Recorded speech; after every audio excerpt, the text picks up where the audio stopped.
¿Qué es el VIH? La infección por el virus de la inmunodeficiencia humana es un trastorno vírico que progresivamente destruye ciertos glóbulos blancos, o sea, los leucocitos, y se puede causar el síndrome de inmunodeficiencia adquirida, el SIDA. El VIH se transmite a través del contacto estrecho con líquidos corporales que contengan el virus o células infectadas por él, como la sangre, el semen o líquido vaginal. El VIH destruye ciertos tipos de glóbulos blancos, lo cual debilita las defensas del organismo frente a infecciones y cánceres. Usualmente, las personas que se contagian de VIH se ven y se sienten completamente sanas durante mucho tiempo después de haberse infectado. Para que una persona tenga síntomas de se puede tardar 10 años o más. Incluso puede tomar mucho más tiempo para las personas que toman medicamentos para el VIH, por eso es tan importante hacerse los exámenes de regularmente, en especial si has tenido sexo sin protección o compartido agujas. El tratamiento para el VIH también puede ayudar a mantenerte saludable y puede hacer que tengas menos chance o ninguno de contagiar a otras personas del virus de inmunodeficiencia humana durante el sexo. Las primeras 2 a 4 semanas después de contagiarte, puedes sentir algo de fiebre, dolor, ganglios linfáticos inflamados, fatiga y erupciones cutáneas. Estos síntomas, similares a los de la gripa, son la primera reacción de tu cuerpo a la infección. Durante esta etapa hay mucha cantidad de virus en tu cuerpo, por lo que es muy fácil transmitirlo a otras personas. Los síntomas del VIH solo duran unas semanas y después de eso, usualmente, no vuelves a tener síntomas por años. Sin embargo, puedes transmitir el VIH a otras personas sin importar si tienes síntomas o no. ¿De dónde provino el VIH? La infección por el virus de inmunodeficiencia humana en los seres humanos provino de un tipo de chimpancés de África Central. La versión del virus de inmunodeficiencia símica o VIS se pudo haber transmitido a los seres humanos cuando cazaban a los chimpancés por su carne y entraron en contacto con sangre infectada. Los estudios muestran que el VIH pudo haber pasado de los chimpancés a los seres humanos ya a finales de los años 1800. Por lo tanto, el virus se propagó lentamente por toda África a lo largo de varias décadas y luego a otras partes del mundo. Bien, en cuanto a las fases, podemos decir que el VIH consta de 3 fases. La primera es la de infección aguda, es la fase más temprana de la enfermedad.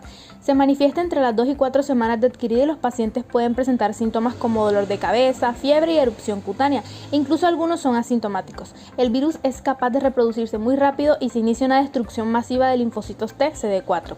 La segunda es la fase de infección crónica. El virus se multiplica en menor cantidad y entra en un periodo de latencia e inactividad. Sin embargo, los linfocitos T se siguen destruyendo de manera masiva.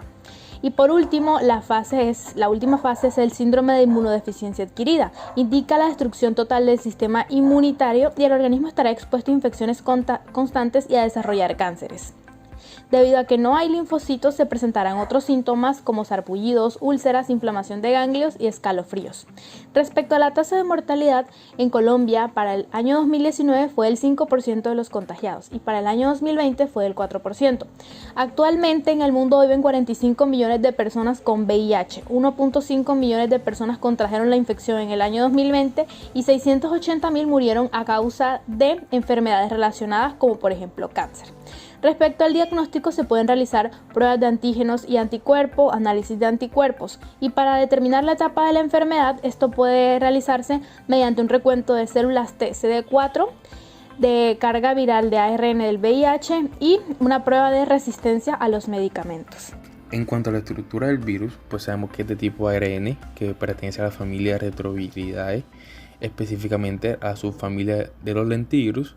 Y pues dicho esto, como todo retrovirus, este se caracteriza por poseer la enzima transcriptasa inversa, la cual es capaz de sintetizar ADN a partir de ARN viral.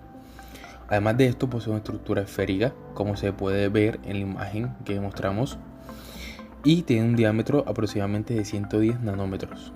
Hablando ya de las capas del virus, tenemos que la capa externa o envoltura va a estar formada por una membrana lipídica donde se insertan las glucoproteínas GP120.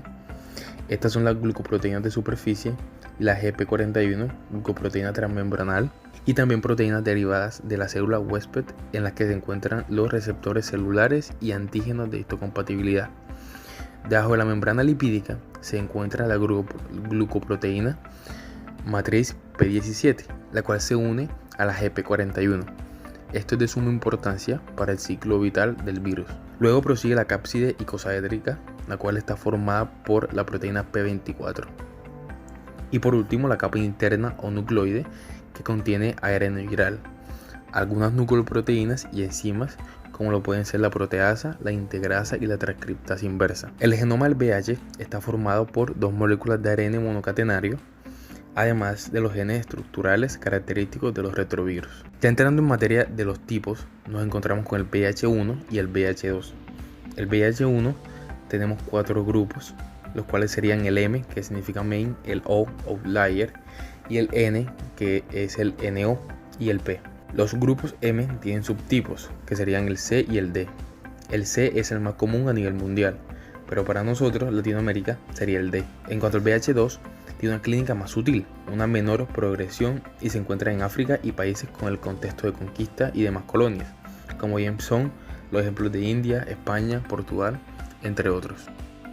Ahora bien, respecto a la invasión a las células del sistema inmunitario por el VIH, se puede dar en 12 momentos. En primer lugar, el VIH infecta a las células T a través de la interacción de alta afinidad entre las glicoproteínas de la envoltura del virión GP120 y la molécula CD4.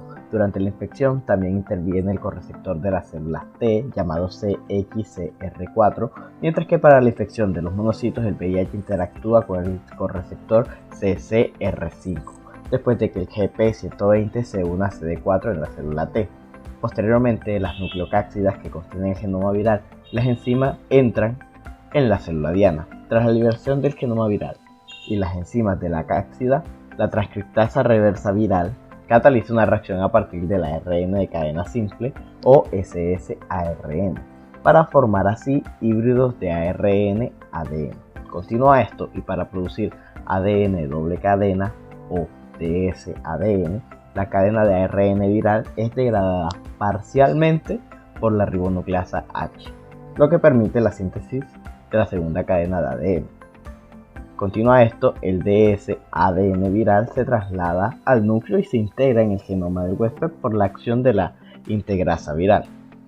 Siguiente, los factores de transcripción transcriben el ADN proviral en ssARN genómico, el cual se va a exportar al citoplasma. Una vez ahí, los ribosomas de la célula infectada catalizan la síntesis de proteínas virales precursoras, que se van a escindir en proteínas virales mediante las proteasas del virus. El ssARN y las proteínas del VIH se ensamblan debajo de la membrana plasmática de la célula infectada, formando así nuevos viriones a partir de ella. Finalmente, la maduración se produce ya sea en las yemas de formación o después en la brotación de las células infectadas. Cabe recalcar que durante la maduración, las proteasas del VIH rompen las poliproteínas en proteínas de VIH funcionales e individuales. Los viriones maduros son capaces de infectar a otras células. Muy bien, ahora hablemos sobre nuestra respuesta inmunitaria ante el VIH. Las células del sistema inmunitario innato son la primera línea de defensa que encuentra el VIH al ingresar al organismo. Los macrófagos, más específicamente los macrófagos tisulares, son una de las células diana del VIH. Estos macrófagos son portadores del virus y se sabe que son una fuente de proteínas virales. Sin embargo, se ha demostrado que los macrófagos infectados pierden su capacidad para ingerir y matar microbios extraños y presentar antígeno a las células T. Esto podría suponer una gran parte de la disfunción inmunitaria general causada por la infección por VIH.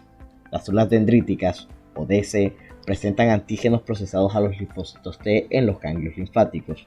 Las DC epidérmicas expresan CD1 alfa y gránulos de Birbeck. Probablemente se encuentre entre las primeras células inmunitarias que combaten el VIH en las superficies mucosas.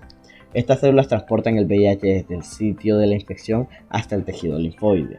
Las DC foliculares se encuentran en el tejido linfoide. Son también células presentadoras de antígeno, capaces de atrapar antígenos y presentarlos en su superficie celular en los folículos de los ganglios linfáticos. Las DC proporcionan señales para la activación de los linfocitos B. Natural killers, o NK, tienen actividad lítica contra células con expresión disminuida de antígenos de clase 1 del complejo principal de histocompatibilidad, o MHC. Debido a que se requiere la presencia de MHC de clase 1 para la presentación de péptidos a los receptores de células T. Las células NK son una importante línea de defensa cuando el VIH se escapa de la respuesta inmunitaria celular. Las células NK proliferan en respuesta al interferón tipo 1 secretado por las TC. Estas células NK estimuladas liberan citocinas como interferón gamma, el factor de necrosis tumoral y quimiosinas para activar la proliferación de células T. Las células NK también inhiben la replicación viral al liberar interferón gamma. Ahora hablemos de la respuesta inmunitaria adaptativa frente al VIH. En primer lugar tenemos la respuesta inmunecelular, que es inducida tras la entrada del VIH en las células diana y la síntesis de proteínas virales. Las moléculas de MHC de clase 1 de la superficie celular presentan los fragmentos peptídicos del VIH degradados intracelularmente para su reconocimiento por los receptores de las células T o TCR de los linfocitos T CD8 positivos. Las células T CD8 positivas lisan las células infectadas por el VIH y secretan citocinas como interferón gamma y factor de necrosis tumoral alfa, así como también quimiosinas tales como el MIP1 alfa, el MIP beta y los RANTES, que inhiben la replicación del virus y bloquean la entrada viral en las células T CD4 positivas. El desarrollo de las células T CD8 positivas es crucial para el control de la replicación del VIH. Esto resulta en una disminución de la viremia después de la infección primaria. En las primeras etapas de la infección, las células T CD4 positivas pierden su capacidad proliferativa y por lo tanto su contribución al control viral es menor. Sin embargo, durante la infección crónica, las células T CD4 positivas están presentes y secretan interleucina 2 o citocinas como el interferón gamma para controlar así la viremia. Ahora bien, posterior a esto y relativamente más tarde, empieza la respuesta humoral. Por lo tanto, el nivel de anticuerpos durante la infección aguda es muy bajo. Los anticuerpos no neutralizantes para proteínas estructurales P17 y P24 aparecen primero y generalmente no persisten. Posteriormente se generan anticuerpos neutralizantes específicos para las proteínas implicadas en la entrada del virus a las células. Estos anticuerpos son específicos para la región variable de GP120, sitios de unión a CD4 y receptores de quimiosinas, es decir, CXCR4 y CCR5. La proteína transmembrana GP41 se ha observado que en algunos anticuerpos neutralizantes son muy potentes y juegan un papel clave en el control de la infección por VIH en unos pocos individuos. VIH positivos sin síntomas que mantienen un alto nivel de células T CD4 positivas y una carga viral baja. Ahora bien, es válido preguntarse por qué el sistema inmunitario no combate el VIH. Y la verdad es que hay varias razones que pueden contribuir a que el sistema inmunitario no controle la infección por VIH y prevenga el desarrollo del SIDA. Al infectar las células T CD4 positivas, el VIH puede replicarse en las células T activadas y paralizar uno de los componentes principales del sistema inmunitario adaptativo. El VIH también puede establecer una infección latente en las células T CD4 positivas y permanecer invisible para las células T CD8 positivas, por lo que la replicación del virus para generar nuevos viriones puede ocurrir con posterioridad a la infección. La mutación antigénica que afecta a los epítopos reconocidos por las células T puede afectar también a la capacidad de unión de las moléculas de MHC a los péptidos virales, lo que resulta en la incapacidad de los TCR para reconocer el complejo péptido MHC. Finalmente, el VIH es capaz de ocultarse de los anticuerpos anti-VIH mediante la expresión de glicanos no inmunogénicos sobre epítopos antigénicos claves en este.